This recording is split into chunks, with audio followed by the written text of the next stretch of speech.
Subscribe now and press the bell icon. Never miss an update.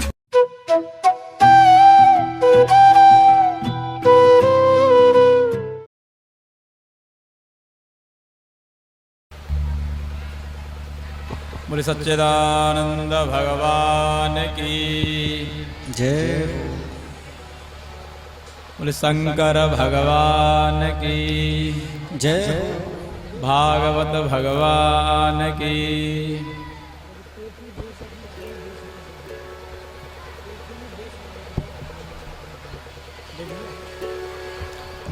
Parikshit जी के जन्म के लिए जन्म कथा हो रही है। अब आप अपने अपने जगह पे फिर आ जाएं।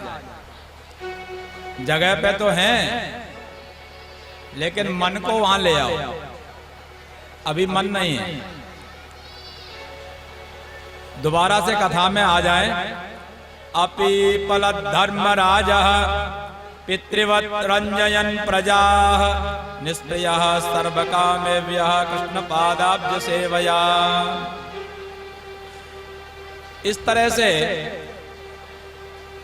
महाराज युधिष्ठिर भगवान कृष्ण के पाद पद्मों की सेवा करते हुए, प्रजा का रंजन करते हुए, प्रजा का पालन करते हुए सभी कामनाओं से निष्प्रिय हो, अर्थात कोई भी कामना उनकी नहीं रही। कोई भी कामना नहीं रही, इसका मतलब है भगवान में पूर्ण रूप से समर्पित हो गए। ये है कोई कामना न रहना, अर्थात भगवान की प्रसन्नता हो, भगवान की कृपा बनी रहे। इसलिए जो भगवान की सेवा पूजा होती है वो निष्काम मानी जाती है। गोविंद हरे गोपाल गोविंद हरे गोपाल हरे, जय जय प्रभु दीन दयाल हरे।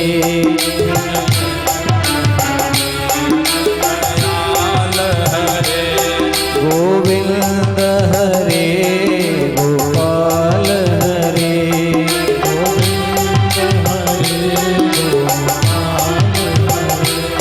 जय जय प्रभु दीन दयाल हरे।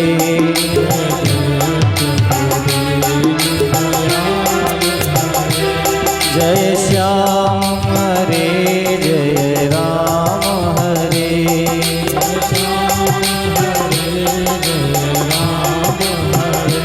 जय श्याम हरे जय राम हरे।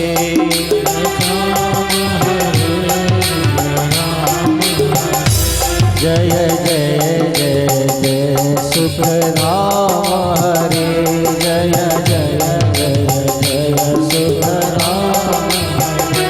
गोविंद हरे गोपाल हरे,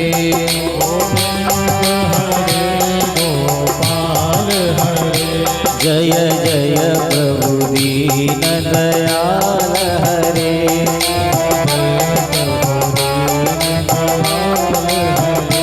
जय जय प्रभु दीन दयाल हरे। गोविंद हरे गोपाल हरे, जय जय प्रभु दीन दयाल हरे। जय जय प्रभु दीन दयाल हरे, जय जय प्रभु दीन दयाल हरे। जय जय प्रभु दीन दयाल हरे। गोविंद भगवान की जय।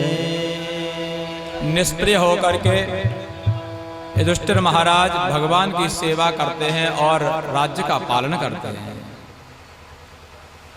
ब्रह्मते अस्त्रते स्वगदया नीहारमिव गोपतिः विदमन्तं सन्निकर्षे पर्यैक्षत कैत्यशौ।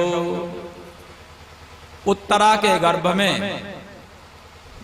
उस गर्भ की जब भगवान रक्षा कर रहे थे, उस समय वह गर्भ में बालक था, वो देख रहा था गर्भ में ही मेरे चारों तरफ ये कौन विशेष एक तेज घूम रहा है। भागवतकार कहते हैं नीहार मिव भास्कर, जैसे सूर्य कुहरा जो होता है ओद को जैसे समाप्त करता है, वैसे वह मेरे चारों तरफ घूमता हुआ जो अस्त्र है, तेज विशेष है, वो मेरे कष्ट को दूर कर रहा है। ये कौन है? क इत्यसौ, ये कौन है? ततः सर्वगुणोदर के सानुकूल ग्रहोदये यज्ञे वंशधर पांडव भूयः पांडुर्वौजसः। अब तो सभी काल सर्व गुण संपन्न था, सारे ग्रह उच्च स्थान पर थे, अनुकूल ग्रहों का उदय था। उस समय पांडु इव, तेज में पांडु के ही समान, जैसे दूसरा भूयः, दूसरा पांडु ही पांडु का वंशधारी यह परीक्षित के रूप में शिशु ने जन्म लिया। बोले परीक्षित जी महाराज की जय हो। तस्मान् नाम्ना विष्णुरात इति लोके बृहच्छ्रवाः भविष्यति न संदेहो महाभागवतो महान। युधिष्ठिर ने सुना पौत्र का जन्म हुआ है, सारा राज्य उस पर न्यौछावर कर दिया। जिसने जो मांगा वही उसको प्रदान किया। सोना, गाय, पृथ्वी, गांव के गांव, घोड़ा मांगा घोड़ा दिया, हाथी मांगा हाथी दिया। जिसने जो जैसा मांगा, महाराज परीक्षित के जन्म के समय महाराजा युधिष्ठिर ने वही उसको प्रदान किया। ब्राह्मणों को बुलाया, उसके जात कर्म संस्कार इत्यादि कराए, और उस बालक के विषय में युधिष्ठिर महाराज ने पूछा, इसका भविष्य थोड़ा सा बताइए, कैसे होगा। ब्राह्मणों ने कहा, भगवान विष्णु ने इसकी रक्षा की है गर्भ में, इसलिए विष्णुना रातः रक्षितः इति विष्णु रातः। भगवान विष्णु ने रक्षा की है इसकी, इसलिए विष्णु रात नाम से जाना जाएगा। इसका एक नाम विष्णु रात होगा। ब्राह्मणों ने कहा, पार्थ प्रजापिता साक्षात इक्ष्वाकुरिव मानवः ब्रह्मण्यः सत्यसन्धश्च राज्ञो दाशरथिर्यथा। हे राजन, यह बच्चा इक्ष्वाकु के समान राजा होगा, और ब्राह्मणों के सम्मान के लिए, सत्य संधा के लिए, अर्थात सत्य प्रतिज्ञा में भगवान दासरथी अर्थात श्री राम के समान नहीं होगा। और दाता, शरण में आए की रक्षा करने वाला, ये औसी नर नरेश जो श्रीमान शिवी हैं, उनके समान होगा। दुष्यंत के पुत्र भरत के समान ये इस पृथ्वी का पालन करने वाला और यश प्रदान करने वाला होगा, यश का धनी होगा। पितामह समः साम्ये प्रसादे गिरिशोपमा आश्रयः सर्वभूतानां यथा देवो रमाश्रयः। अपने पितामह के समान अर्थात आपके ही समान, यह सबको समान समझने वाला होगा।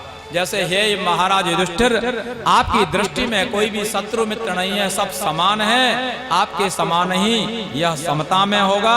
और प्रसादे गिरिशोपम, जो इससे जो कुछ भी चाहेगा मांगेगा, वो उसको देने में साक्षात भगवान शंकर उमापति के समान ही होगा, आस्तोष के समान होगा। आश्रयः सर्वभूतानां यथा देवो रमाश्रयः, सभी देव सभी के लिए ये रमाश्रय जो भगवान है, रमापति जो भगवान है, भगवान श्री कृष्णचंद्र के समान सबको यह आश्रय देने वाला होगा। और धृति में, धैर्य में बलि के समान होगा। कृष्ण में भक्ति इसकी ऐसी होगी जैसे कि प्रहलाद की भक्ति थी, अचल भक्ति इसकी हो गई। और एक दो नहीं, अनेक अश्वमेध यज्ञों को यह करने वाला होगा। और वृद्धानाम पर्युपासकः, ये अपने बड़ों का, अपने वृद्धों का, अपने सम्माननीयों का सम्मान करने वाला उपासक होगा। जिज्ञासितात्मयाथात्म्यो मुनेर्व्यास सुतादसौ हित्वेदं नृपगंगायां यास्यत्यद्धा कुतो भयम्। वेदव्यास मुनि के पुत्र के द्वारा सारे संशयों को ये छिन्न भिन्न करके गंगा में अपने अंतदोगत्वा शरीर को त्यागेगा। सये सलोके विख्यातः परीक्षित इति यत् प्रभुः गर्भे दृष्टमनुध्यायन् परीक्षेत नरेष्विह। चूंकि अभी गर्भ से बाहर आकर के सबकी परीक्षा कर रहा है कि मेरा जो भीतर माँ के उदर में मेरी जो रक्षा कर रहा था वो यहाँ कहाँ है। जिसको देखता है बच्चा उसी को देखता है, कभी इधर देख रहा है कभी उधर देख, वो कहाँ है। सबकी परीक्षा कर रहा है, इसलिए इसका नाम हो जाएगा परीक्षित। धीरे धीरे परीक्षित बढ़ने लगे, जैसे शुक्ल पक्ष में हर दिन चंद्रमा एक एक कला से बढ़ते हैं। ततो राज्ञाभ्यनुज्ञातः कृष्णया सह बंधुभिः ययौ द्वारवतीं ब्रह्मन् सार्जुनो ययुधुर्वृतः। उसके बाद में राजा की आज्ञा से अर्जुन शस्त्रीक द्वारकापुरी में भगवान के दर्शन के लिए, कुशल क्षेम के लिए जाते हैं। और इधर विदुर जी तीर्थ यात्रा से आ जाते हैं, क्योंकि जब महाभारत का युद्ध प्रारंभ हो रहा था वहां अपमान इतना किया गया उनका कि और वो सहन नहीं कर पाए, इसलिए वो तीर्थ यात्रा के लिए चले गए थे।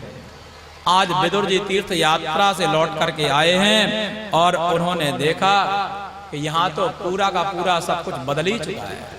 क्योंकि उस समय जब तीर्थ यात्रा में गए थे उनके बड़े भाई धृतराष्ट्र राजा थे। राज्य काज की पूरी बागडोर दुर्योधन के हाथ में थी और आज सब कुछ बदल चुका है। यावतः कृतवान प्रश्नान छत्रा कौसा कौशारवाग्रतः जातैक भक्तिर गोविंदे तेभ्यश्चोपर रामः। वहां मैत्रेय जी के साथ में उनका परामर्श हुआ है। जो उद्यम है उनके साथ में भी उनका वहां पर दर्शन हुआ, संवाद हुआ है। सबके बाद में यहाँ जब आते हैं तो यहाँ उन्होंने देखा कि भाई साहब भी हमारे हैं, भाभी जी भी हैं, द्रौपदी भी हैं, कुंती भी हैं, सुभद्रा भी हैं, उत्तरा भी हैं, कृपी हैं। सबको उन्होंने यथास्थिति यथा योग्य सम्मान दिया। और युधिष्ठिर महाराज ने विदुर जी का पूर्ण सम्मान किया। विदुरस्तदभिप्रेक्ष्य धृतराष्ट्रमभासत राजन् निर्गम्यतां शीघ्रं पश्येदं भय आगतम्। सम्मान के बाद में रात में जब सोने के लिए चले तो विदुर जी बड़े भाई साहब के पास में पहुंचे, धृतराष्ट्र और गांधारी के महल में। उनसे कहा जो कुछ पूरा महाभारत आपने देख लिया, जो होना था वो हो गया, अब बड़ा भय आ रहा है सामने, इसलिए आप अब यहां से जल्दी से निकल लो। प्रतिक्रिया न यस्येह, इस काल की अन्य और दूसरी कोई प्रतिक्रिया अब नहीं है। वह समय अब आ गया है जो आपका अंतिम समय है। इसलिए अब यहां जिस भीम को मारने के लिए आपने कोई कोर कसर नहीं छोड़ी, वह भीम ही आज जो है कुत्ते के समान आपको भोजन ला करके देता है और उसको आप आराम से बड़े बड़े खा रहे हो। अब यहां से आपको छोड़ देना चाहिए। अग्र सृष्टो दत्तश्च गरोदाराश्च दूषिताः हरितम क्षेत्रम धनम येषाम तत्तदैर सुभिः कियत्।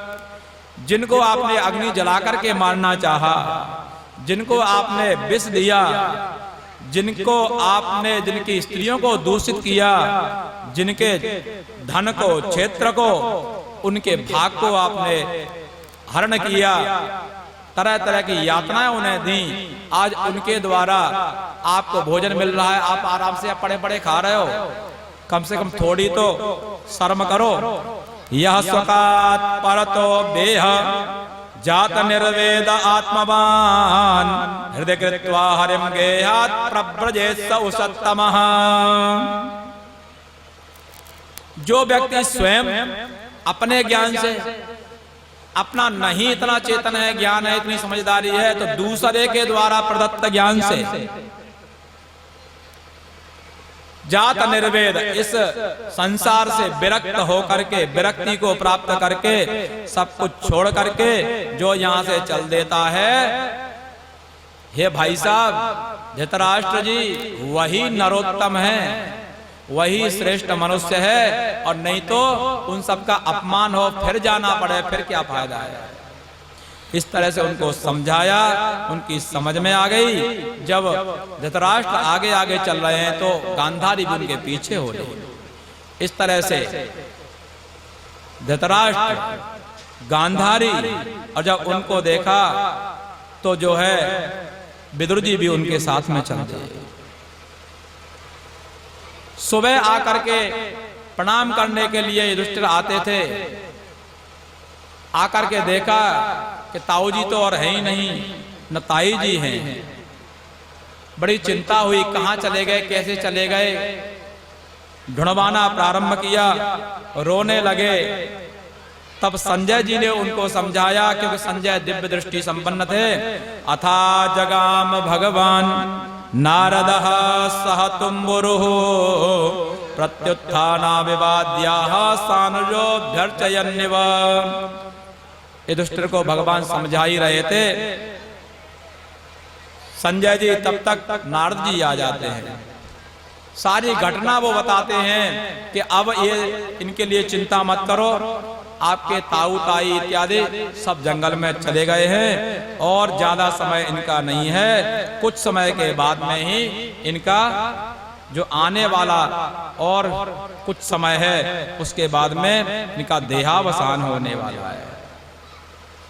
वो ऋषियों का जो आश्रम है उधर चल बसे हैं और जितासनो जितश्वासः प्रत्याहृत खडेन्द्रियः हरिभावनया ध्वस्त रजसत्तमोमलः। यहाँ से आगे वो हरिद्वार क्षेत्र में पहुंच गए हैं, जो कि भगवान हरि का ही क्षेत्र है। वहां श्वास को जीत करके और अपनी सारी इंद्रियों को बस में करके हरि की भावना लेकर के भीतर के जितने भी पाप ताप संताप हैं, उन सभी पाप ताप संतापों को वो दूर कर देंगे। और आज से 5वें दिन वो अपने शरीर को त्याग देंगे और उसी जंगल में आग लग जाएगी दैवात, जो कि सबको वहीं जंगल के साथ साथ में इनके शरीर का भी वही संस्कार हो जाएगा। इसलिए आप इनके विषय में कोई भी चिंता मत करो। रही बात विदुर की, विदुर वहां से तीर्थ यात्रा के लिए आगे निकल जाएंगे। संप्रस्थिते द्वारकायाम विष्णु विष्णु बंधु दीक्षया ज्ञातुं च पुण्य श्लोकस्य कृष्णस्य च प्रतिष्ठितुम्। कृष्ण को देखने के लिए, उनके योगक्षेम के लिए गए हुए अर्जुन को बहुत दिन व्यतीत हो गए, प्राय 7 मास व्यतीत हो गए। कोई भी वहां से वार्ता नहीं आ रही थी, क्या हुआ कैसे हुआ। युधिष्ठिर बहुत ज्यादा चिंता में हो गए। युधिष्ठिर जी प्रश्न करते हैं भीम से, भीम कहीं कोई सूचना आई हमारे पास ना आ पाई हो तो तुम बताओ, क्यों इतना समय हो गया वो आ नहीं पा रहे, कोई सूचना भी नहीं है। अब तो मेरा यहाँ कुछ अनुचित सा मैं दिखाई मुझे दे रहा है, कुछ अच्छा नहीं लग रहा, अमंगल अमंगल सा सब जगह मैं देख रहा हूं। मेरे अंग हैं वामांग फड़क रहे हैं, क्या बात है। ये जो सियारिन है वो मुझको ही देख करके बड़े भयानक शब्द करती है। ऐसा लगता है कि मुझको खा जाएगी। कुत्ते मुझको देख करके भौंकने लगते हैं। ये मृत्यु का दूत जो कपोत है वो भी मेरे सामने आ जाता है। उल्लू ऐसी भयानक शब्द करता हुआ मुझे डराता है। वायुर्वात खरस्पर्शो रजसा विसर्जन स्तमः असिक वर्षाण जलदा बीवत्समिव सर्वतः। और जो वायु है वो वायु भी ऐसी प्रवाहित हो रही है कि जैसे जलाए डाल रही है। जहां देख रहा हूं वहां बादलों से भी खून की वर्षा हो रही है। न पिबन्ति स्तनम वत्साः न दुह्यन्ति च मातरः रुदन्त्यश्रु मुखा गावो नरिष्यन्ति वृषभावृजे। बच्चे गायों का दूध नहीं पी रहे, गायें दूध नहीं दे रही, आंखों से आंसू निकल रहे हैं गायों के से। और जो पहले दहाड़ते रहते थे वृषभ वो भी गौशालाओं में नहीं दहाड़ रहे हैं। देवताओं के जो आयतन हैं, देवताओं की जो मूर्तियां हैं उनमें से भी रुदन के आंसू दिखाई दे रहे हैं। तो ये सारे अनर्थ मुझे दिखाई दे रहे हैं। इसका कारण क्या है समझ में नहीं आ रहा। कच्चिदानर्थपुर्यान्नः स्वजना सुखमासते मधुभोज दशारहारः सात्वतान्धक वृष्णयः। इतने में मुंह लटकाए हुए बड़े भारी दुखी अर्जुन सामने आ जाते हैं। अर्जुन को युधिष्ठिर ने देखा और उनसे पूछने लगे, अर्जुन वहां से आप आए हो? पहले अर्जुन स्वयं ही आते बताते, लेकिन आज तो पूछने पर भी नहीं बता रहे। तो अर्जुन से पूछते हैं, मधुवंशी, भोजवंशी, दासारहवंशी, अरहवंशी, सात्वतवंशी, वृष्णिवंशी, अंधकवंशी जितने भी द्वारिकावासी हैं वो हे अर्जुन सब ठीक ठाक हैं। क्योंकि भगवान वहां पर हैं, वो भगवान ही कैसे हैं क्या है। कच्चित्ते नामयं तात भ्रष्ट तेजा विभासि में अलब्धमानो वज्ञाता किंबा तातस्चिरोषितः। अर्जुन कुछ भी नहीं जब बोल रहे तो अर्जुन से बोलते हैं, अर्जुन तुम्हारी तबीयत तो ठीक है, सब कुछ ठीक ठाक है कि नहीं? मुझे ऐसा लग रहा है जैसे कि आपका जो तेज है वही भ्रष्ट हो गया हो। अलब्धमानो वज्ञातः, जहां से आपको सम्मान मिलना चाहिए वो सम्मान आपको ठीक तरह से मिल रहा है कि उसमें कोई कमी हो गई है, जिसके कारण आप जो है इस तरह से ज्यादा ही दुखी हो गए हो। या बहुत दिन हो गए सो नहीं पाए हो। सो नहीं पाया तो भी व्यक्ति आधा पागल सा हो जाता है। कच्चिन्ना व्यतो भावै शब्दादिविरमंगलैः न दत्तभुक्तमर्थिव्यः आशया यत् प्रतिश्रुतम्। कहीं किसी से गाली गलौज तो नहीं हो गई, अब शब्द तो कहीं अमंगल शब्द तो नहीं किसी ने कह दिए, या जो इच्छा रख रहा था आपसे कुछ मिल जाएगा उसको आपने लौटा तो नहीं दिया, या किसी ब्राह्मण बालक, गाय, वृद्ध, रोगी स्त्री या कोई शरण में आया उसका कहीं कोई आपने त्याग तो नहीं कर दिया। अपिस्वित्पर्यभुङ्क्ष्वात्वं सम्भोज्यान् वृद्धबालकान् जुगुप्सितं कर्म किंचित् कृतवान् न यदक्षमम्। कहीं ऐसा तो नहीं बालकों को छोड़ करके, वृद्धों को छोड़ करके आपने भोजन कर लिया हो। अर्थात वह व्यक्ति निस्तेज हो जाता है जो वृद्धों को, बालकों को भोजन कराने से पहले भोजन कर लेता है। इसलिए पहले बालकों को, फिर वृद्धों को, और उसके बाद में जो भी आश्रित बंधु वर्ग है उन सबको भोजन करा करके ही भोजन करना चाहिए। और इससे पहले परंपराएं थीं, लेकिन अब परंपराएं समाप्त हैं। भोजन बनने से तुरंत, भोजन बनने के तुरंत बाद पहले भगवान का भोग लगा। भोग लगाने के बाद में वैष्णदेव होता है, उसको सीखो नहीं जानते,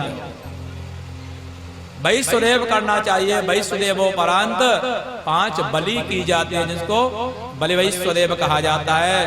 पहली बलि होती है गो बलि, नहीं जानते हो तो कम से कम गाय के लिए एक रोटी निकाल दो। नहीं रोटी निकाल सकते तो एक रोटी में से ही 5वां भाग एक अलग रख दो। सौरभेयः सर्वहिताः पवित्राः पुण्यराशयः प्रतिगृह्णन्तु मेघासं गावस्त्रैलोक्यमातरः। तीनों लोकों की माता वह गौ माता है, इसलिए अपनी माँ को भी भोजन से पहले गाय के लिए एक अवश्य ही टुकड़ा निकाल दो। इस मंत्र को बोल करके दूसरा कुत्ते के लिए निकालना चाहिए, तीसरा कौवे के लिए निकालना चाहिए, चौथा देवाद के लिए निकालना चाहिए और अंततो गत्वा जो 5वां है वो पिपीलिका कीट पतंग काद्या बुभुक्षिता कर्म निवद्दवद्दाः तेषां तृप्तित्वमिदं मयान्नं तेभ्यो विशिष्टं सुखिनो भवन्तु। वो सभी भी सुखी हों।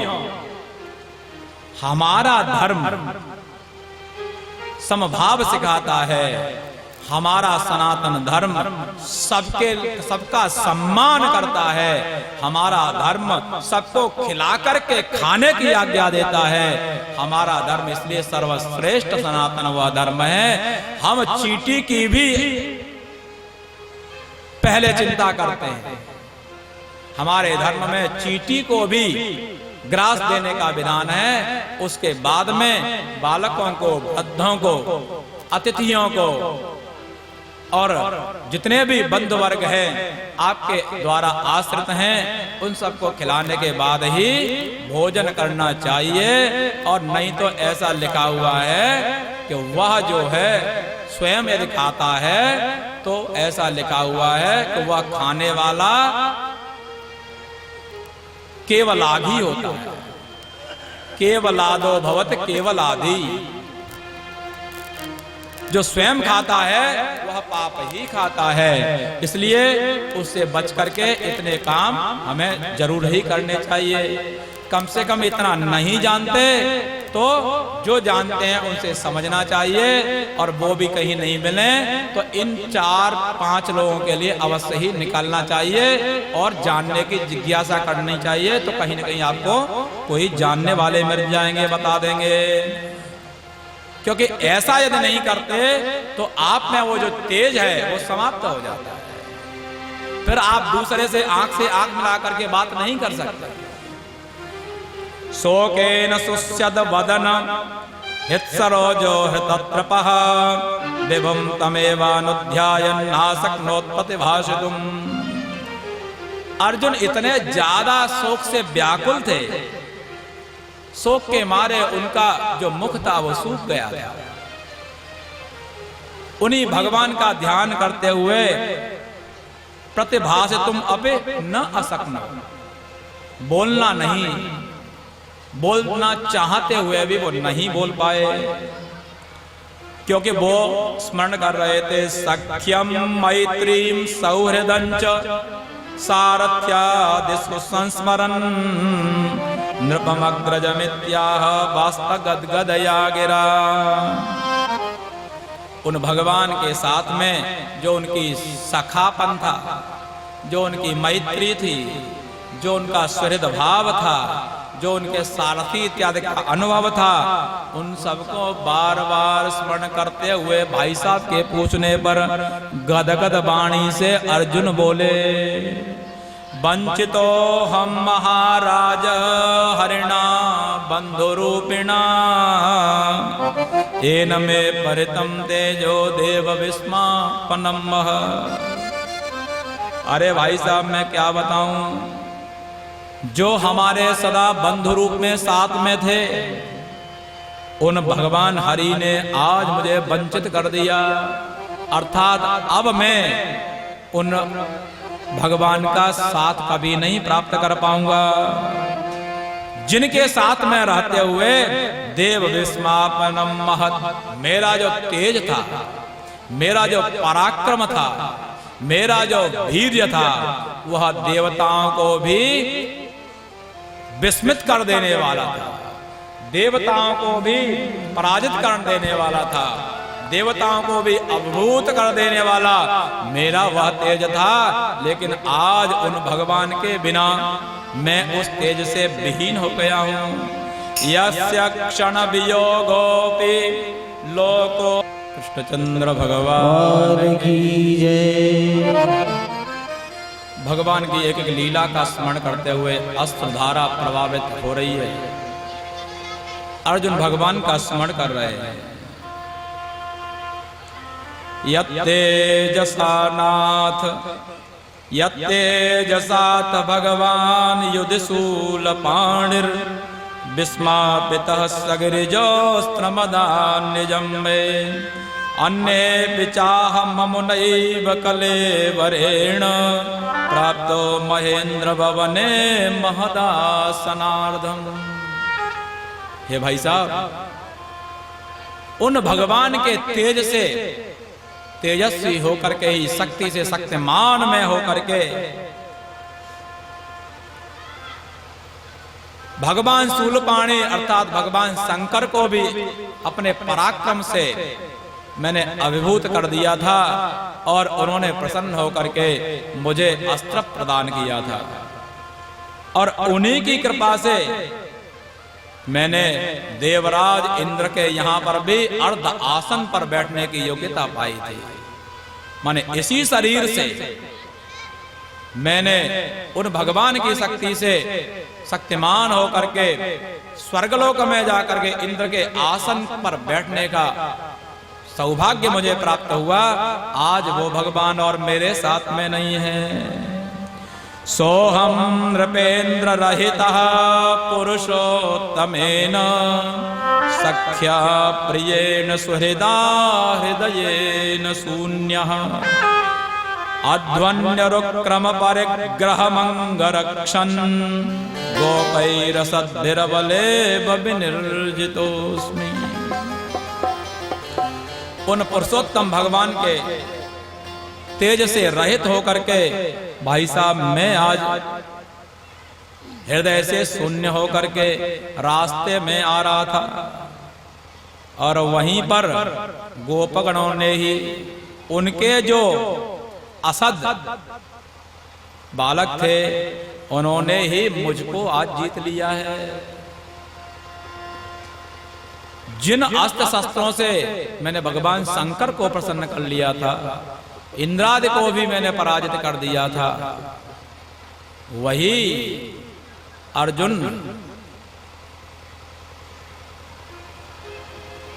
वीरन लूटी गोपिका, वही अर्जुन वही उनकी शक्ति है और वह शक्ति आज मुझसे चली गई है। और इसी शक्ति से हम लोग अपने आप को मैं भी ये जो हो रही है ये उसी शक्ति से हो रही है। वो जब शक्ति चली जाती है तो धनुर्धारी अर्जुन भी नपुंसक हो जाता है।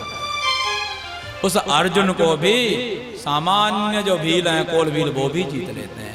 इसलिए अभिमान छोड़ो, ये अभिमान नहीं, उसकी शक्ति से ही आप शक्तिमान होकर के दूसरे का अपमान कर रहे हो। ये वो कब शक्ति को खींच लेगा कोई नहीं जानता है, इसमें आपका कुछ भी नहीं है।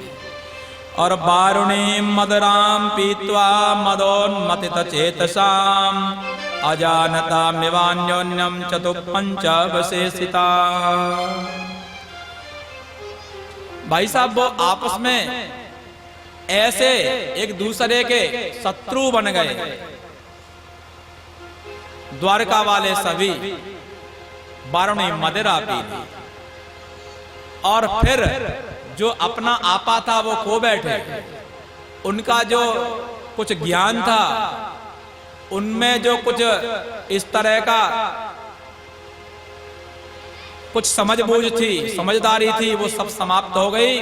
अपने ही भाइयों को, अपने भी पिता पितामह इत्यादि को वो शत्रु समझ बैठे और आपस में ही लड़ाई करने लगे। अंततो गत्वा वो चतुःपंचावशेषिता, 4-5 ही रह गए, बाद बाकी सब समाप्त हो गए।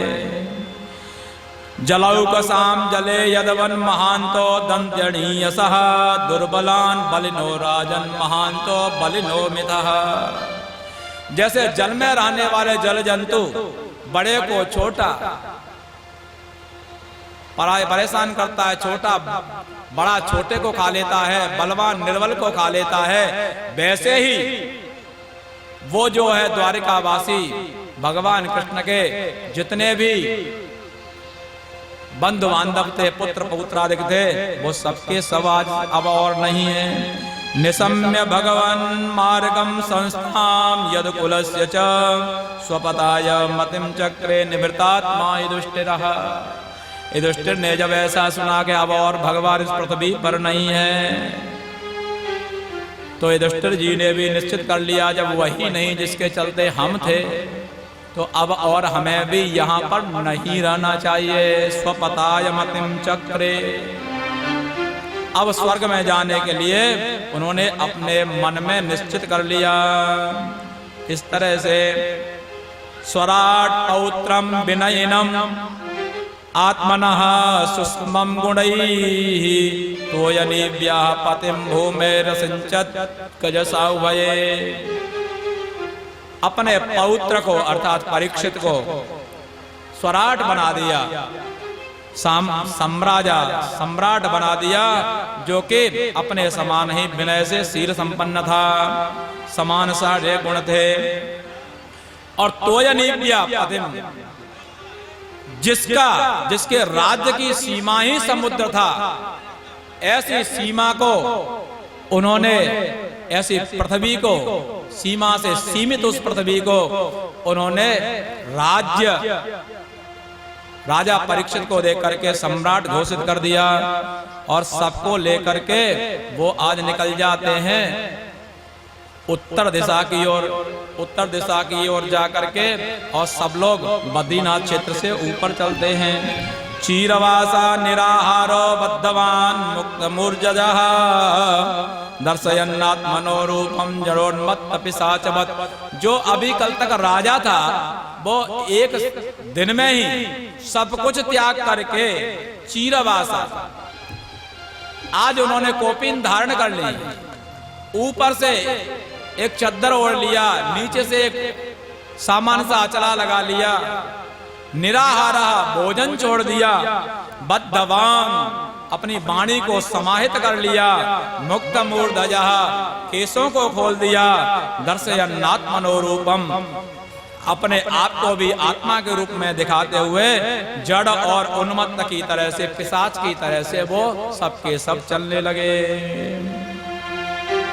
सर्वे तमनु निर्जगमुर भ्रातरः कृत निश्चयः कलिना धर्ममित्रेण दृष्ट्वा सृष्ट्वा प्रजा भुवि। उनके पीछे ही अर्जुन, भीम, नकुल, सहदेव, द्रौपदी इत्यादि भी चल पड़ी, क्योंकि अब उन्होंने देख लिया जब भगवान यहाँ पर नहीं है, तो जो अधर्म का मित्र कली है, उसने अब इस पृथ्वी को देख लिया है, इसका स्पर्श कर लिया है, अब और यहाँ पर रहना संभव नहीं है। यह श्रद्धयैतत् भगवत् प्रियाणाम पांडव सुतानाम इति संप्रयाणम शृणोत्यलं स्वस्त्ययनं पवित्रं लब्ध्वा हरो भक्तिमुपैति सिद्धिम। इस तरह से पांडवों ने स्वर्गारोहण किया। इस पांडवों के स्वर्गारोहण रूपी कथा को जो सुनते हैं, उनके लिए वह परम पवित्र है, उनका कल्याण करने वाला है और भगवान में भक्ति को जागृत करने वाला है। इसलिए ये आप सभी को सुनाया गया। यहां से आगे जब राजा परीक्षित हो गए, सत्ता परिवर्तित हो गई,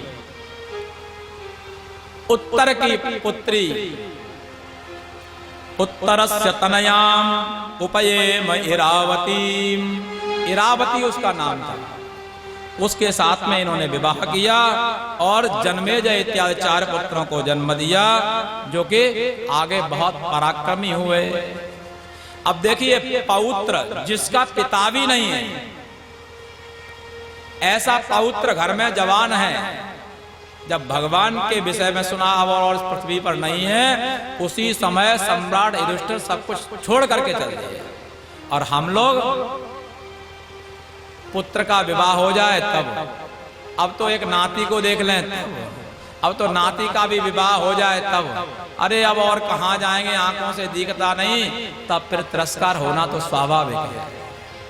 इसलिए जब तक आप में सामर्थ्य है, तब तक ही अपनी जो भी आपकी संपत्ति है, जो भी आपकी समृद्धि है, उसको उनको दे दो।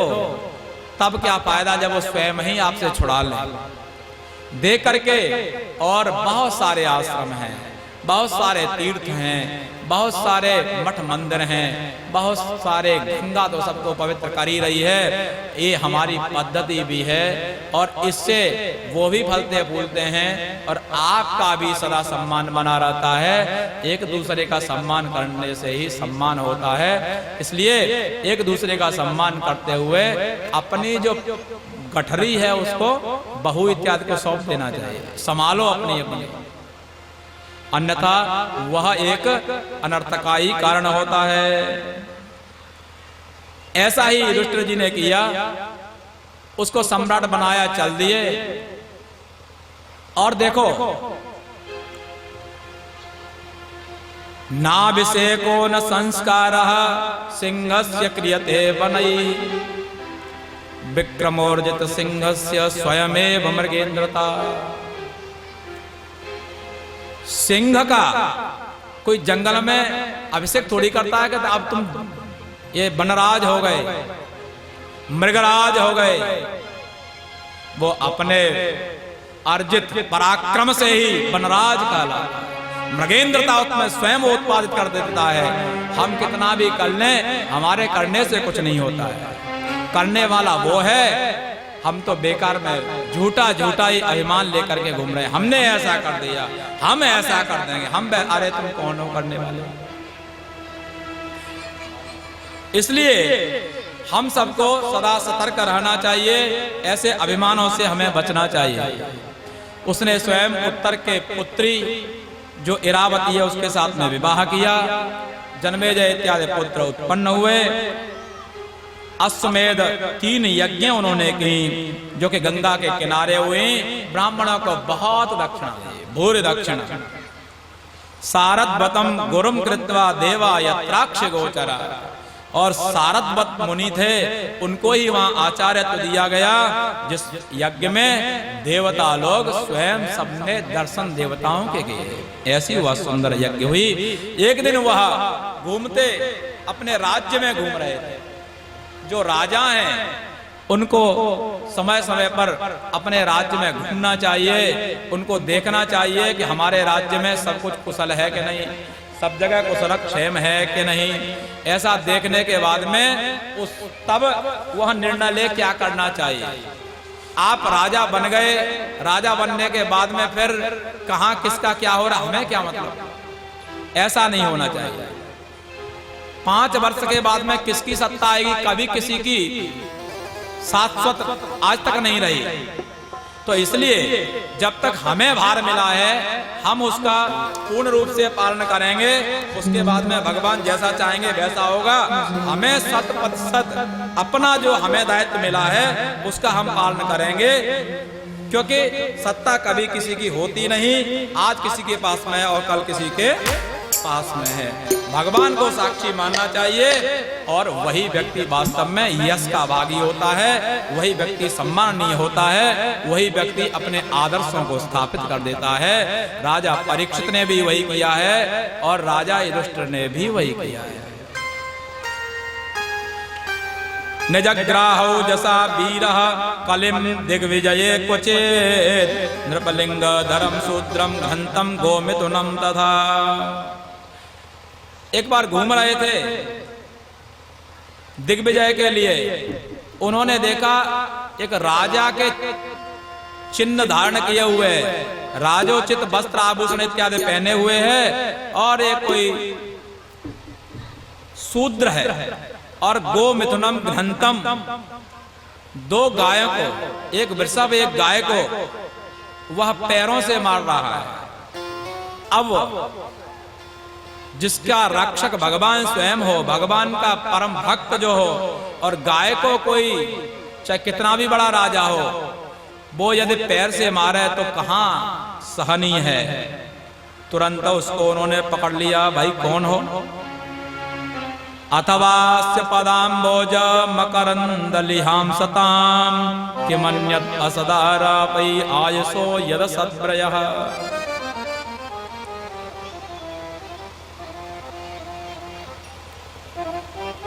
पहले तो उस जो वृषभ था उसको पूछा, कौन हो जिसके 3 पैर कटे हैं, एक ही पैर पर खड़ा है, बेचारा कप रहा है, पीछे से वो डंडा भी मार रहा है, साथ में एक गाय है जो कि आंखों से रो रही है।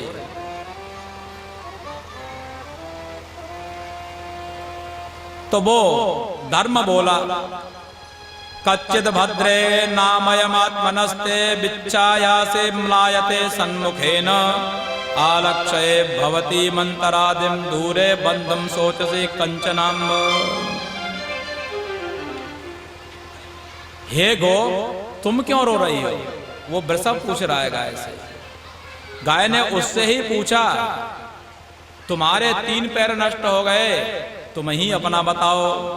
ये पूरा रक्त रंजित तुम्हारा पूरा शरीर हो रहा है, क्यों हो रहा है, कैसे हो रहा है? तो उस पृथ्वी ने कहा, भवान हि वेद तत्सर्वं यन्मां धर्मानुपृच्छते चतुर्भिर्वर्तसे येन पादै लोक सुखावहै। हे भगवान, आप स्वयं ही धर्म हो और आप सब कुछ जानते हो, कैसे क्या हो रहा है, फिर भी आप मुझसे पूछ रहे हो। आप ही के सत्य, शौच, दया, शांति, त्याग, संतोष और सरलता, सम, दम, तप, साम्य, तितिक्षा, उपरति, श्रुतम, विद्या इत्यादि, ये सब आपके पहले धर्म हुआ करते थे। तेना हम गुणपात्रेण श्रीनिवासेन सांप्रतम सोचामि रहितम लोकम पाप्मना कलिनेक्षितुम। और ऐसे समस्त गुणों से युक्त आप मेरे ऊपर थे, मैं और कोई और नहीं, मैं पृथ्वी ही हूँ, वह गोरूप धारण करके आई हूँ। और इनसे युक्त होकर के भगवान स्वयं यहाँ विचरण करते थे। हम लोग धन्य थे, लेकिन उन भगवान के द्वारा हम लोग वंचित हो चुके हैं, इसलिए हमारी और आपकी ये दशा हो रही है। ब्रह्मादयो बहुतितं यदपांग मोक्ष कामास्तपः समचरन् भगवत् प्रपन्नाः शास्त्री स्ववासमरविन्दवनं विहाय यत्पाद सौभगमलं भजते नुरक्ताः। ब्रह्मादिक देवता जिनका बहुत समय तक एक बार कृपा कटाक्ष प्राप्त करने के लिए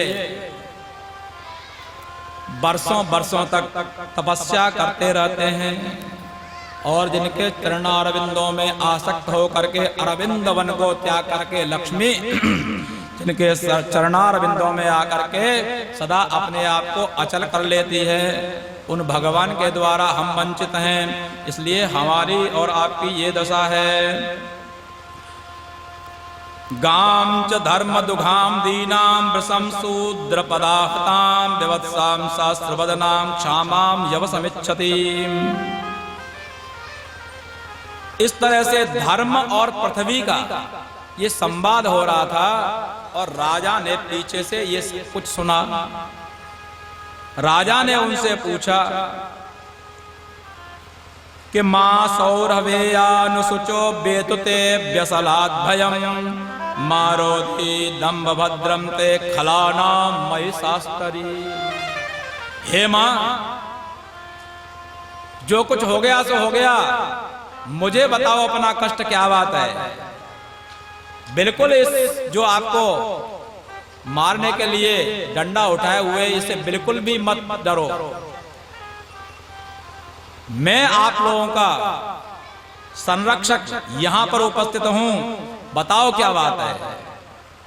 को वृश्चित तव पादांस्त्रीन् सौरवे चतुष्पद मां भुवंस्त्वादृशा राष्ट्रे राज्ञां कृष्णानुवर्तिनां। क्योंकि ये जो राज्य है कृष्ण के अनुवर्ती राजाओं का राज्य है, यहाँ ऐसा कभी नहीं हो सकता। वृषभ, तुम बताओ, तुम्हारे ये जो पैर हैं इसको किसने काट दिया है? राजा तो ऐसा होना चाहिए। स्वयं राजा परीक्षित पहुंच करके उनकी वार्तालाप हो रही थी, वहां पहुंचे और उनसे स्वयं पूछने लगे। सम्राट जो समस्त पृथ्वी के थे वो पूछ रहे हैं, लेकिन आज भारतवर्ष को स्वतंत्र हुए इतने वर्ष हो गए, उसके बाद में भी यहां से कत्ल खानों की संख्या बढ़ ही रही है, कम नहीं। जिसके लिए कितने लोगों ने प्राण दे दिए, जिसके लिए हमारे यहाँ अभी मैंने पहले ही कहा था, पहली रोटी गाय की, बच्चा बच्चा जानता है, संस्कार है। लेकिन उस समय हम सब लोगों की भी भागीदारी है। दूध जब होता है तो हम पीते हैं और दूध देना बंद कर देते तो अब जो चाहे।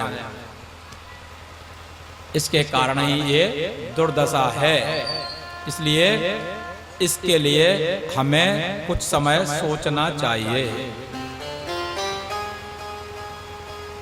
एतद्वः पांडवेयानां युक्तमार्ता भयं वचः येषां गुणगणै कृष्णो दौत्यादौ भगवान कृतः। धर्म ने कहा, जो वृषभ का रूप धारण किए हुए था, कि हे राजन, आप लोगों के द्वारा ऐसा कहना बिल्कुल ठीक ही है, क्योंकि आप लोगों के वंश में ऐसा गुण था, इसीलिए उसके गुण से वशीभूत होकर के भगवान ने आप लोगों के यहाँ पर दूत इत्यादि का भी काम किया। तो आप ऐसा जो कह रहे हो, हमारी रक्षा का जो विषय उठा रहे हो, ये आपके लिए कोई अतिशयोक्ति नहीं है, क्योंकि आप लोगों के वंश में पहले से ऐसे गुण रहे हैं जिन गुणों के भगवान भी रीझते रहे हैं, और जैसा जो भी आपने उनको कर्म दिया है वो भगवान ने भी सहर्ष किया है। दूत बनाया तो बन करके चले गए, वहां तिरस्कार भी झेला। बताओ, भगवान दूत बने और भगवान की भी बात को वहां माना नहीं गया। पता है ना सबको। और ये भगवान जानते थे कि मैं भी जाऊंगा वहां, फिर भी वो मानने वाले नहीं हैं। लेकिन बड़ों की आज्ञा और अपने भक्तों के ऊपर वत्सलता दिखाते हुए उन्होंने वो भी स्वीकार किया। एक सामान्य सारथी वहां बन गए। सबको पता है कि सामने से बाण आएगा तो पहले तो मुझे ही सामना करना, उसके बाद में पहुंचेगा वहां रथी के पास। और वो भी कैसे कि मैं कभी शस्त्र अस्त्र हाथ में लूंगा नहीं। तो ये जो आपके वंश में गुण थे, इसीलिए उन्होंने सब कुछ किया। तो उस वंश में तुम उत्पन्न हो, तुम्हारे द्वारा ऐसा करना बिल्कुल उचित ही है। धर्मं ब्रवीषि धर्मज्ञ धर्मो वृषरूप धृक् यद धर्म कृतः स्थानं सूचकस्यापि तद्भवे।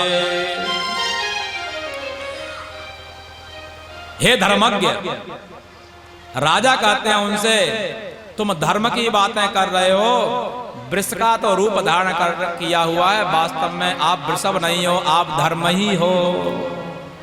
क्योंकि इतना सब कुछ होने के बाद में भी किसी का नाम नहीं ले रहे। क्यों नाम नहीं ले रहे? क्योंकि अधर्म का जो सूचक है उसे भी अधर्म लगता है।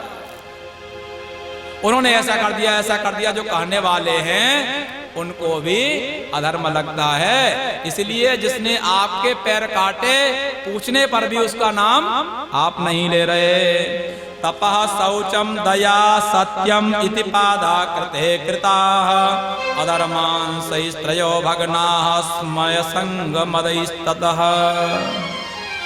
तप, शौच, दया और सत्य, सतयुग में ये चार आपके पैर थे।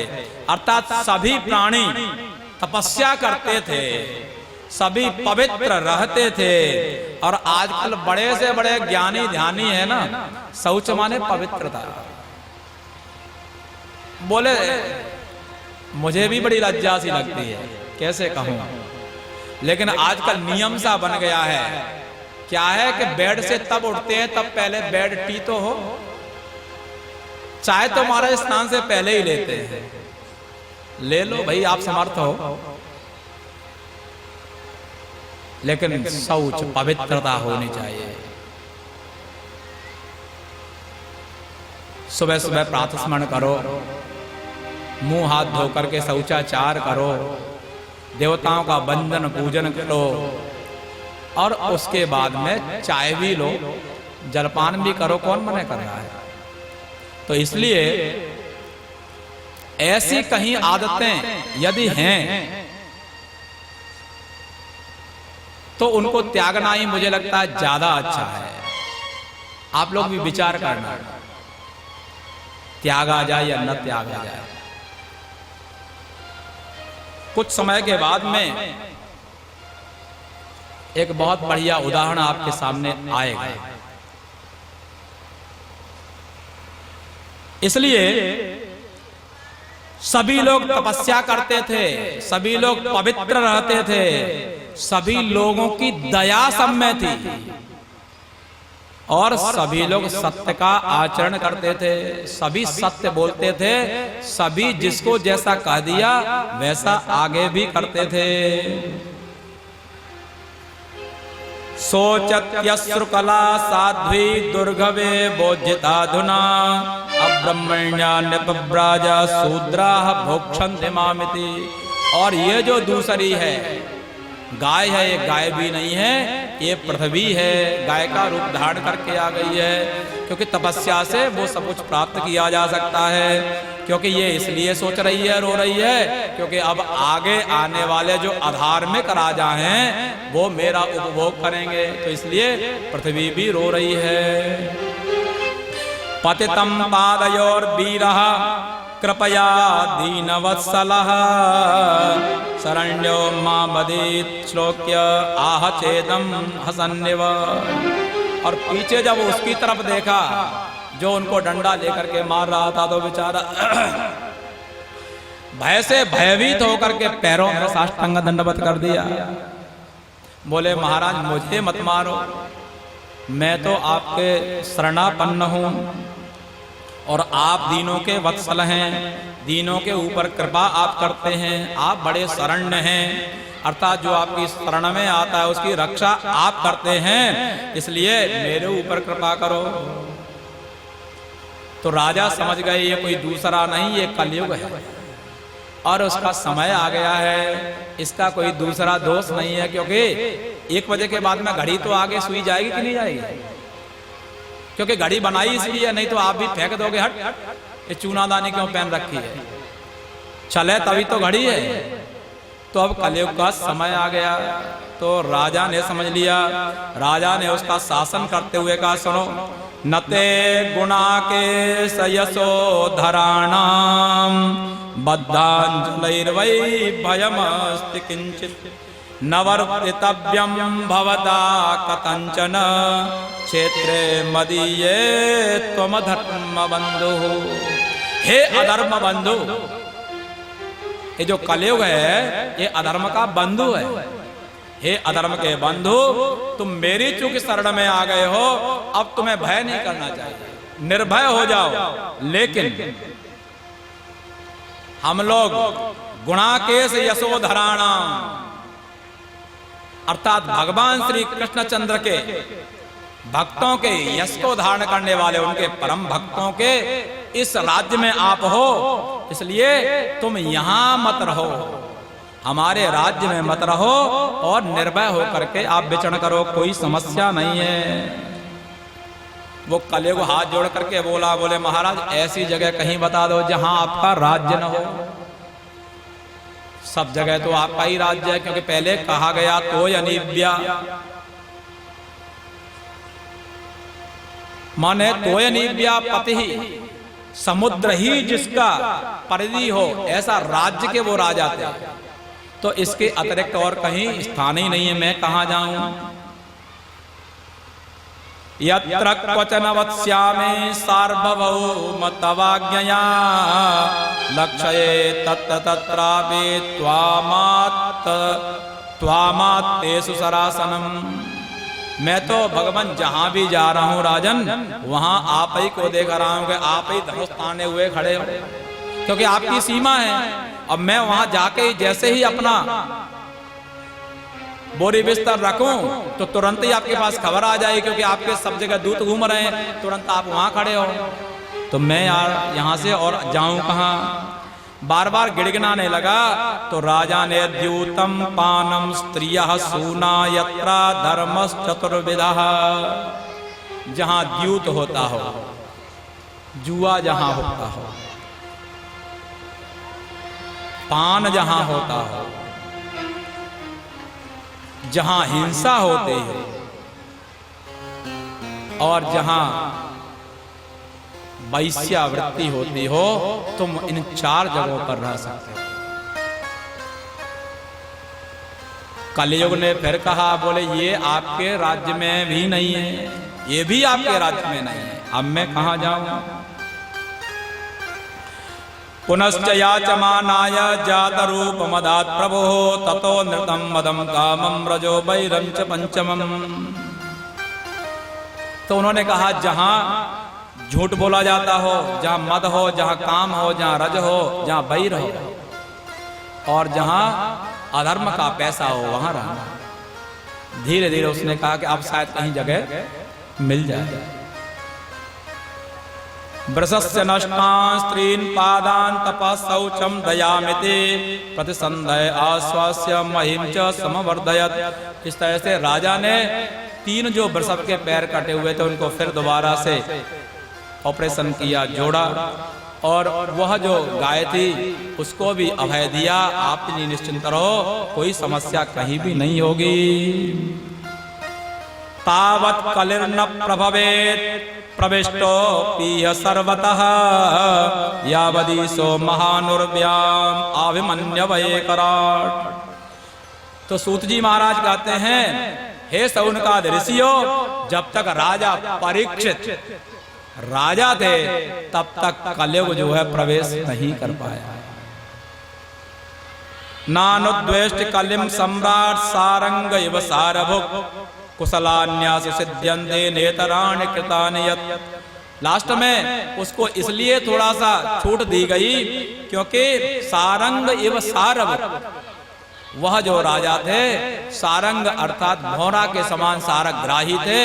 भ्रमर जो है कमल पर जाता है या पुष्प पर जाता है, वहां का जो रस है उसको लेकर के चला आता है, पुष्प को तोड़ता नहीं।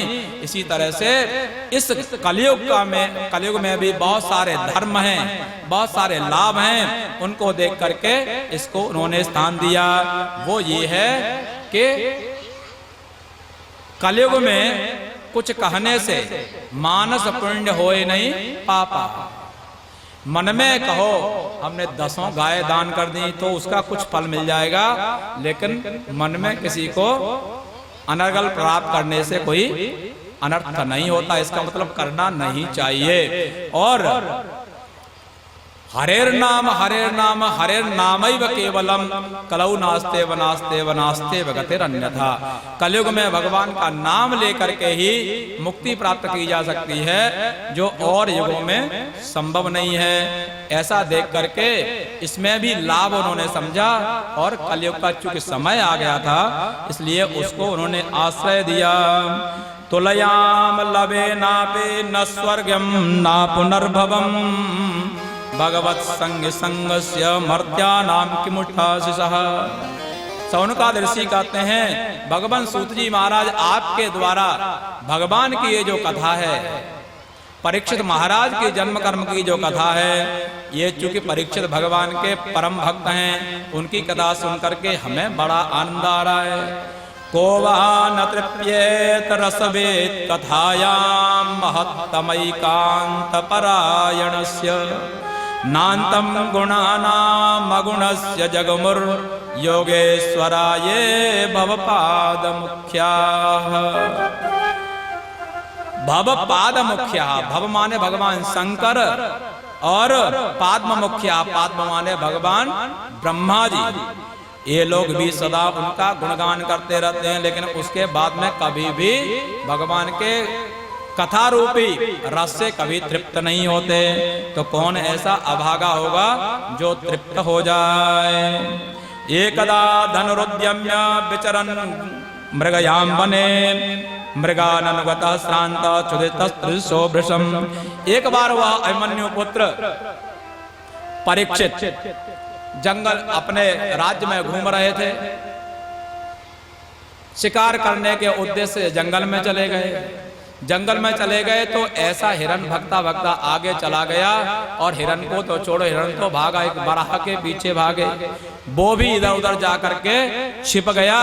अब तो ये अपनी रास्ता ही भूल गए। इनके साथ में जो सेना थी वो भी पीछे रह गई। अब तो इनको बहुत ज्यादा प्यास लगी। जंगल में प्यास कहाँ, घूमते घामते कहीं जलाशय मिल जाए, एक सुंदर आश्रम दिखाई दिया। उस आश्रम में पहुंचे। कौशिकी नदी के किनारे हुआ आश्रम था। आश्रम में देखा कि यहाँ देखते हैं क्या है। तब तक वो एक सोने का मुकुट पहने थे, उसी में कलयुग प्रवेश कर चुका था। आश्रम में जाकर के देखे, समीक मुनि का आश्रम था। समीक मुनि समाधिस्थ थे। जो बच्चा उनका था श्रृंगी ऋषि, वो अपने और बंधु बांधवों के साथ में उस नदी के किनारे तट पर खेल रहा था। यहाँ और कोई दूसरा था नहीं। राजा सम्राट और कलयुग का प्रभाव उनके मस्तिष्क को प्रभावित करके वहां भीतर गए तो किसी ने कोई पानी वानी का नहीं पूछा। राजा का अभिमान आसमान छू रहा था, और जब अभिमान किसी व्यक्ति में होता है तो भगवान का अभिमान ही भोजन है। अभिमान ज्यादा दिन तक किसी का नहीं रहता। अभिमान ही गिराने वाला होता है। जिसने जिसने अभिमान किया है उसका अभिमान भगवान ने सदा सदा के लिए मिटा दिया है। अभिमान ही आपकी जो उन्नति है उसमें रुकावट का काम करता है, उसमें विघ्न है। इसलिए अभिमान से हमें सबको बचना चाहिए।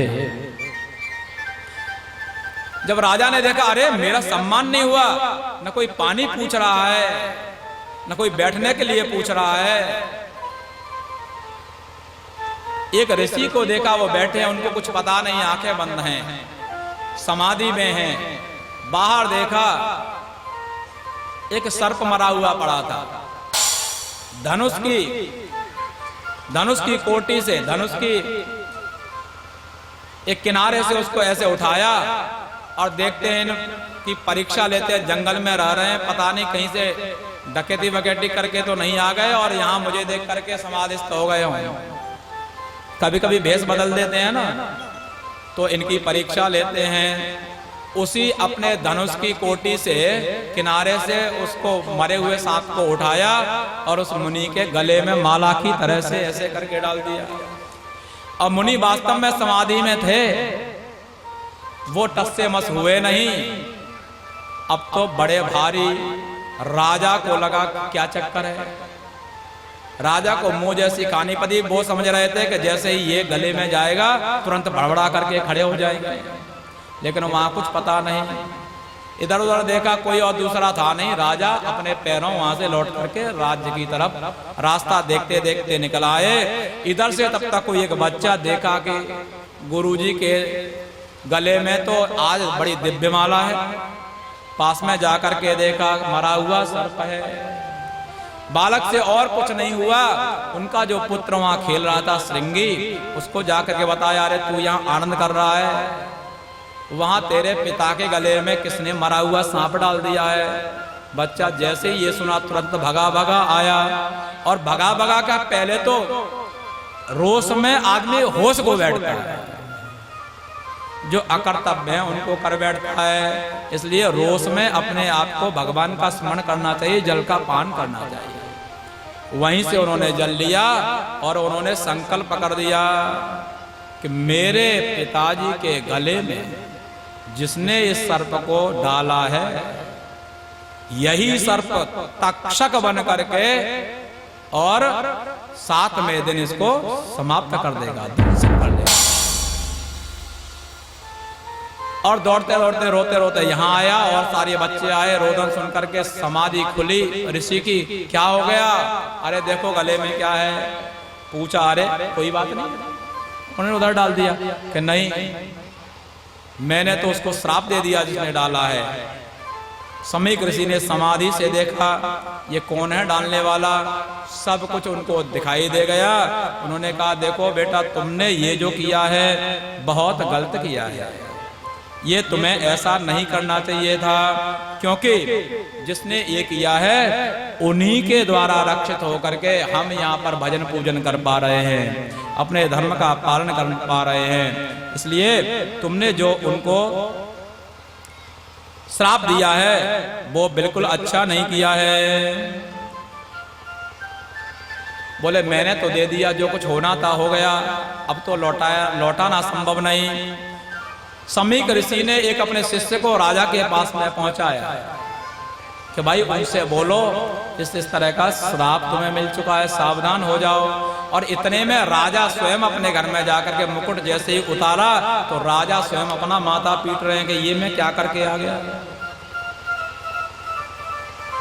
जिनके बिना हम जी नहीं सकते उनका आज हम कैसे अपमान करके आ गए। विसिज्य पुत्रम पप्रच्छ वत्तकस्माद्धिरोदिषि केन वाते अपकृतमित्युक्त संन्यवेदयत्। राजा प्रसन्न अपने आप में विचार कर रहे हैं, धर्मपालः,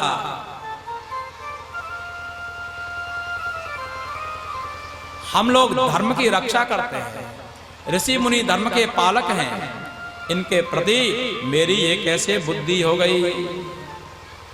अब तो अपने आप को इतनी घृणा उनको होने लगी, वो कहते हैं अद्यैव राज्यम बलमृद्धकोशम प्रकोपित ब्रह्मकुलानलो में दहत्वभद्रस्य पुनर्न बेभूत पापीयसी धीर द्विज देव गोभ्यः। आज ही मेरा जितना बड़ा राज्य है ब्राह्मण के द्रोह रूपी अग्नि से जल करके आज ही भस्म हो जाए, ये राजा स्वयं कह रहे हैं। आज ही सारा नष्ट हो जाए, जिसके कारण मेरी बुद्धि गाय और ब्राह्मण और देव में कभी इस तरह की असम्माननीय कभी दृष्टि न बने, आज ही मेरा सब समाप्त हो जाए।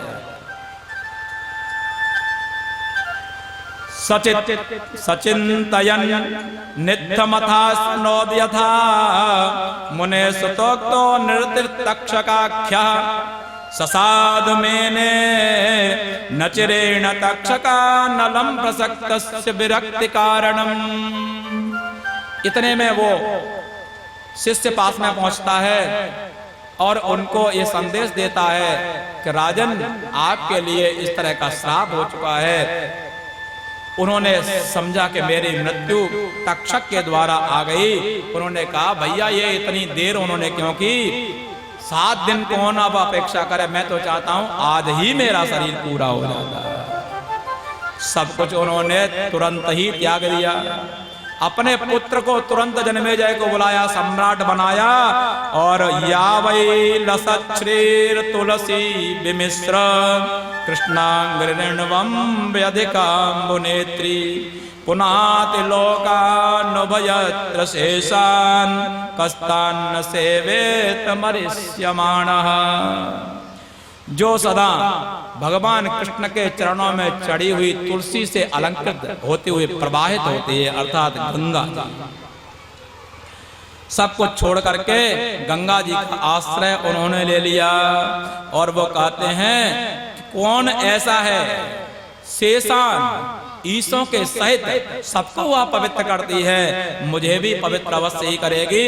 ऐसे मरिष्यमाण जो व्यक्ति है, म्रियमाण जो व्यक्ति है, आगे मरना जिसको है, ऐसा कौन बुद्धिमान है वह उस गंगा जी का सेवन न करे। अर्थात सबको ही मरना है तो गंगा जी का आश्रय सबको ही लेना चाहिए।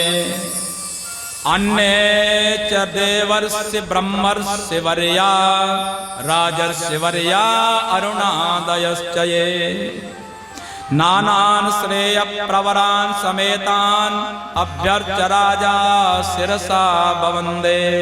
राजा सम्राट जब वहां गंगा जी किनारे सुखताल में पहुंच गए तो अत्रि वशिष्ठ चिवन शरदवान अरिष्टनेमि भृगु अंगिरा सारे पराशर गादिसुत राम उदत्य इंद्र प्रमथ इत्यादि आ गए। और भी देवर्षि नारसी ब्रह्मर्षि राजर्षि सबके सब संघ वहां राजा के पास में आ जाते हैं।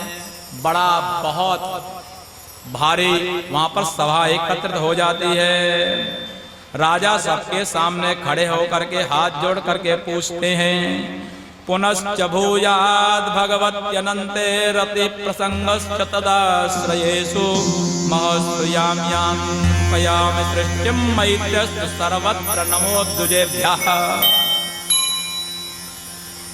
मैं जहां जहां जाऊं भगवान में मेरी भक्ति बनी रहे और उनका आश्रय लेकर के जो ब्राह्मण इत्यादि हैं इनमें सदा मेरा मित्र भाव बना रहे, कभी मैं इनसे द्रोह न करूं।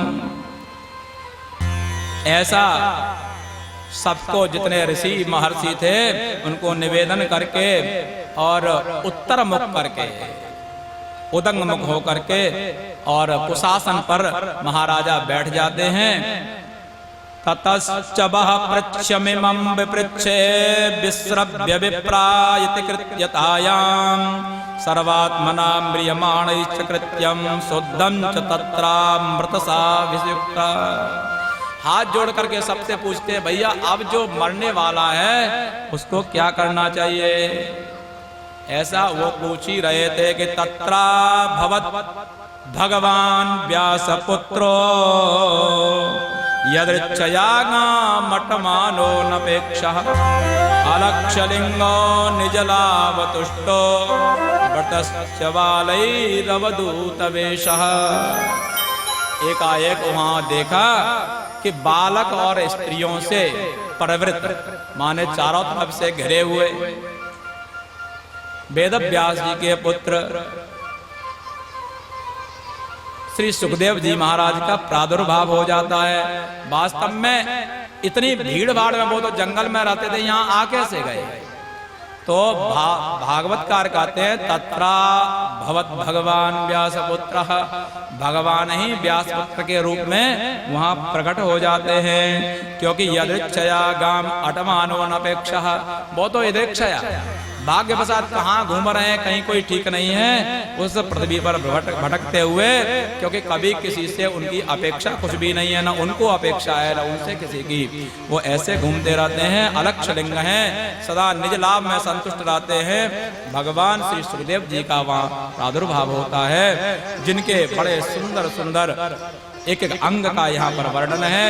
अहो अद्य वयं ब्रह्मन् सत्सेव्या छत्रवंशवः कृपयातिथि रूपेण भवद्भिः तीर्थकाकृताः।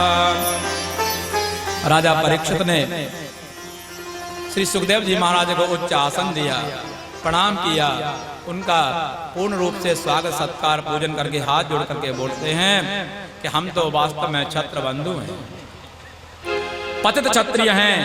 आपने बड़ी कृपा करके अतिथि के रूप में यहाँ पधार करके हम लोगों को भी आपने तीर्थ बना दिया, अर्थात पवित्र हमें कर दिया। येषां संस्मरणात् पुंसां सद्या शुद्ध्यन्ति वै गृहाः किं पुनर्दर्शन स्पर्श पाद शौचासनादिभिः। जिनके संस्मरण करने मात्र से मनुष्य और उनके घर सदा पवित्र हो जाते हैं और उनके दर्शन स्पर्श पाद शौच आसन इत्यादि करने का यदि संयोग मिल जाए, उनकी जो धन्यता है, उनके जो भाग्य हैं, उनका क्या वर्णन। तो आप यहाँ पर दर्शन हमें दिए, आज हम वास्तव में धन्य हैं। अतः पृच्छामि संसिद्धिं योगिनां परमं गुरुं पुरुषस्य यत्कार्यं म्रियमाणस्य सर्वथा। इसलिए आप आज हमारे भाग्य से ही यहाँ पर पधारे हैं भगवान, इसलिए मैं आपसे हाथ जोड़ करके ये प्रश्न करता हूँ। और यह प्रश्न सबके लिए राजा परीक्षित ने किया कि मरण धर्मा जो व्यक्ति है उस व्यक्ति को क्या करना चाहिए। किम श्रोतव्यम, क्या उसको सुनना चाहिए। किम जप्यम, उसको कौन से मंत्र का जप करना चाहिए। यत् कर्तव्यम, या कुछ अन्य कोई करनी है तो वो क्या करना चाहिए। स्मर्तव्यम, भजनीय, किसका स्मरण करे, किसका भजन करे। यदि संभव हो या कुछ और है कोई उपाय तो आप वो मुझसे कहिए। तो यहाँ पर इस तरह से भागवत जी का इस प्रश्न के साथ साथ में प्रथम स्कंध है पूर्ण होता है। 2 बार भगवान नाम संकीर्तन करेंगे, आगे की कथा फिर आगे बढ़ेगी।